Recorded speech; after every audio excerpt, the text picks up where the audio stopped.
Bem-vindos. Olha, hoje a gente vai mergulhar num universo que nos rodeia, mas que muitas vezes a gente nem percebe.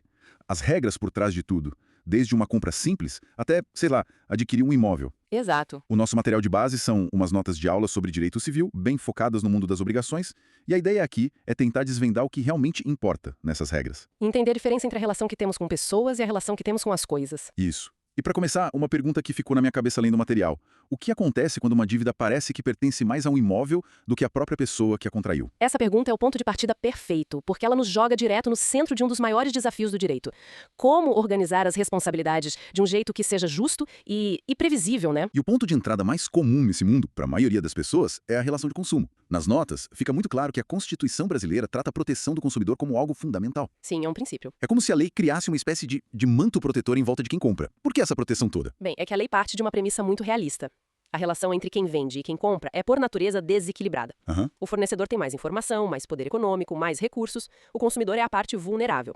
Então, o Código de Defesa do Consumidor, o CDC, que veio nos anos 90, é a ferramenta que materializa essa proteção. Ele tenta nivelar o campo de jogo. Pois é, mas aí é que a coisa complica, né? Porque a gente se sente consumidor em qualquer compra, mas parece que para a lei o buraco é mais embaixo. O material que a gente analisou fala de duas teorias, a maximalista e a finalista. Isso. Qual a diferença na prática? A teoria maximalista é a mais intuitiva, a mais ampla. Basicamente, bastaria retirar um produto do mercado para ser considerado consumidor. Simples. Tipo, uma empresa que compra uma frota de carro seria consumidora? Por essa lógica, sim. Mas não é essa que vale no Brasil. Certo.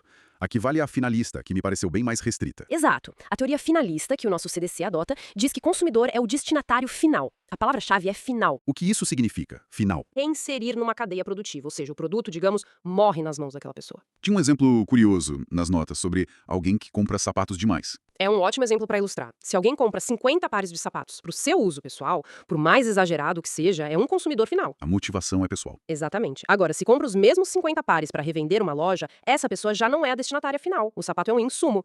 Aí a relação seria regida pelo direito civil, não pelo Código do Consumidor. Ok, mas isso levanta uma questão. Se eu sou um designer, freelancer, e compro um computador novo para trabalhar, eu não sou consumidor, mesmo que a loja seja gigante e eu seja só eu. A vulnerabilidade parece que continua lá, né? Essa é exatamente a zona cinzenta que os tribunais adoram. Pela teoria finalista pura, a resposta seria não, você não seria um consumidor. O computador é um insumo. Certo. No entanto, as decisões dos tribunais evoluíram. Criou-se a chamada teoria finalista mitigada. Ela diz que mesmo que a pessoa esteja adquirindo algo para o trabalho, se ficar demonstrada sua vulnerabilidade, seja técnica, jurídica ou econômica, ela pode sim ser equiparada a um consumidor. O seu exemplo do designer contra a mega corporação é o cenário perfeito para isso. Entendi. Então a lei tem uma certa flexibilidade. Bom, isso cobre a proteção ao consumidor. Mas e quando a relação é entre duas pessoas comuns, ou duas empresas de porte parecido? Aí a gente entra no universo das obrigações em geral, certo? Precisamente. Saímos do regime especial e entramos na regra geral do direito civil. O coração de qualquer obrigação é o que a lei chama de vínculo jurídico. E o que é isso na prática? Significa que não estamos a falar de um favor. É uma relação legalmente exigível entre um credor e um devedor. E a visão moderna é que esse vínculo deve ser pautado pela cooperação, pela boa-fé. Legalmente exigível. É aí que a coisa fica séria. Se o devedor não cumpre, o que o credor pode fazer? Tinha uma história no material que me saltou à vista. A do carro. Sim, uma advogada tem o carro roubado, dias depois ela encontra o carro estacionado, usa a chave reserva e simplesmente leva embora.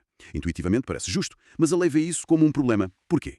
Porque essa atitude é o que chamamos de autotutela, fazer justiça com as próprias mãos. E a regra geral no nosso sistema é a proibição disso. Mas porquê era dela? Porque o Estado detém o monopólio do uso legítimo da força para resolver conflitos. A ideia, por mais frustrante que pareça, é evitar o caos, evitar que cada um resolva as coisas do seu jeito. Então ela teria que chamar a polícia, entrar na justiça. E isso levaria meses. Parece incrivelmente ineficiente. É o preço que se paga para viver numa sociedade organizada. Essa intervenção do Estado é a tutela jurisdicional. A solução, embora mais lenta, busca ser mais justa, evitando que o mais forte sempre ganhe. A autotutela é a exceção da exceção. E essa tutela do Estado evoluiu, né? Antigamente, se alguém não entregasse um produto, a solução era quase sempre converter em perdas e danos. Em dinheiro. Exatamente. O Código Civil antigo de 1916 era muito focado nisso. O de 2002 mudou essa lógica. Ele deu aos juízes mais ferramentas para forçar o cumprimento específico da obrigação. Ou seja, obrigar a pessoa a entregar exatamente o que foi combinado. Isso. A conversão em dinheiro virou a última opção, porque na maioria das vezes é o produto que o credor realmente quer. Isso me leva a um ponto delicado que o material também aborda. Prisão por dívida. Ainda existe no Brasil? Olha, a regra constitucional é muito clara. Não existe prisão civil por dívida. Ponto. Ok. No entanto, a própria Constituição abre duas exceções bem específicas, que não são vistas como punição, mas como uma medida de coerção, um jeito extremo de forçar o cumprimento. E quais são? A primeira e mais conhecida é a do devedor de pensão alimentícia. A segunda, mais rara hoje em dia, é a do depositário infiel. Mas mesmo nesses casos, não é uma pena, é uma medida coercitiva com prazo máximo de 1 a 3 meses. Entendi. Então, uma dívida não é uma coisa, é uma relação, um elo entre duas pessoas. Mas e a nossa relação com as coisas que possuímos, como uma casa? Eu não tenho uma obrigação com a minha casa, eu sou o dono. É um poder diferente. Como a lei diferencia esses dois mundos? Perfeito. Você tocou no ponto central. Aí saímos do campo do direito obrigacional e entramos no direito real. São dois universos com regras bem distintas. Certo. O direito obrigacional, como você disse, rege a relação entre pessoas. Por isso, ele é relativo, só vale entre o credor e o devedor. E é temporário, imagino. Exato. É transitório. A obrigação existe para ser cumprida e se extinguir, e as partes podem criar os contratos que quiserem. E o direito real seria o oposto. Em grande medida, sim. O direito real rege o poder de uma pessoa sobre uma coisa. O exemplo máximo é a propriedade. Ele é absoluto. Absoluto. Sim, o meu direito de propriedade vale contra todo mundo. A sociedade inteira tem o dever de não invadir a minha casa. Ele é perene, feito para durar. E, um ponto fundamental, os direitos reais são um número fechado. Só existem os que a lei cria. Não dá para inventar um novo por contrato. Parecem mundos separados, mas na vida real eles devem se cruzar o tempo todo. O tempo todo, são interdependentes. Um contrato de compra e venda, que é uma obrigação, tem como objetivo transferir um direito real, a propriedade. E o contrário também. Um direito real, como uma hipoteca, serve para garantir o cumprimento de uma obrigação, como um empréstimo. E é nessa zona cinzenta que a gente volta à nossa pergunta inicial. O material fala de umas figuras híbridas, as obrigações propter rem. Seria algo como obrigações por causa da coisa? Exatamente. O que é fascinante aqui é que são obrigações que nascem da simples condição de ser dono de algo. A obrigação está ligada à coisa. Elas têm até um apelido, obrigações ambulatórias. Ambulatórias. Porque elas caminham junto com a coisa, não importa quem seja o dono. O exemplo clássico que as notas dão é a dívida de condomínio. É o exemplo perfeito. Pense no seguinte, você compra um apartamento, paga uma fortuna, pega chaves, e no dia seguinte o síndico bate na sua porta com uma conta de 1 ano de condomínio atrasado. Do dono anterior. Peraí, quer dizer que essa dívida, que não fui eu que fiz, passa a ser minha? Eu sou obrigada a pagar? Isso é assustador. É a reação que todos têm, mas a resposta é sim. Pela regra da obrigação propter rem, quem é o dono do imóvel no momento da cobrança é o responsável pela dívida toda. Mas isso parece uma armadilha. É contraintuitivo, mas a lógica é proteger a saúde financeira do condomínio como um todo, o que beneficia todos os proprietários. É por isso que é tão importante, antes de comprar, pedir uma certidão negativa de débitos condominiais. É uma lição valiosa. E essa zona cinzenta não para por aí. Tinha outro conceito, a obrigação com eficácia real. O exemplo era o direito de preferência do inquilino. Vamos detalhar esse mecanismo. Um contrato de aluguer, em princípio, é uma obrigação pessoal, um elo entre inquilino e proprietário, certo? Certo. A lei diz que se o proprietário decidir vender, ele deve primeiro oferecer ao inquilino. Isso é o direito de preferência. Ok. E se o proprietário simplesmente ignorar isso e vender para outra pessoa? É aí que o jogo muda.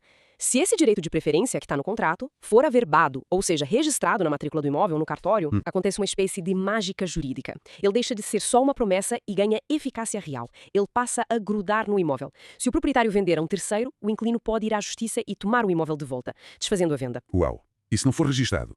Se não houver o registro, o direito continua sendo só pessoal. Se for desrespeitado, o inquilino não pode pegar o imóvel de volta. A única saída é processar o proprietário original e pedir uma indemnização por perdas e danos. A chave que transforma uma promessa numa arma poderosa é o carimbo do registro público. Então, para a gente amarrar tudo, começamos com o mando protetor do consumidor, passamos pela natureza do elo que nos amarra numa obrigação e vimos como o Estado intervém. Certo? E terminamos com essas dívidas que andam sozinhas e contratos que ganham superpoderes. No fundo, o que estas regras mostram é uma tensão constante no direito. De um lado, a liberdade de fazer acordos. Do outro, a necessidade de proteger o mais fraco e garantir que a justiça não vire um caos. Desde o tratamento especial ao consumidor até à dívida que persegue um imóvel, tudo se resume a criar previsibilidade e segurança. Uma estrutura complexa, mas com uma lógica interna que agora fica bem mais clara. E isso nos deixa com um pensamento final. O nosso material mostrou como estas obrigações funcionam no mundo físico, com carros, apartamentos. Isso levanta uma questão, né? Num mundo cada vez mais digital, onde a propriedade de bens como software ou arte digital é muito menos tangível, como é que estes conceitos podem evoluir? O que significaria uma obrigação propter rem quando a coisa é só uma linha de código?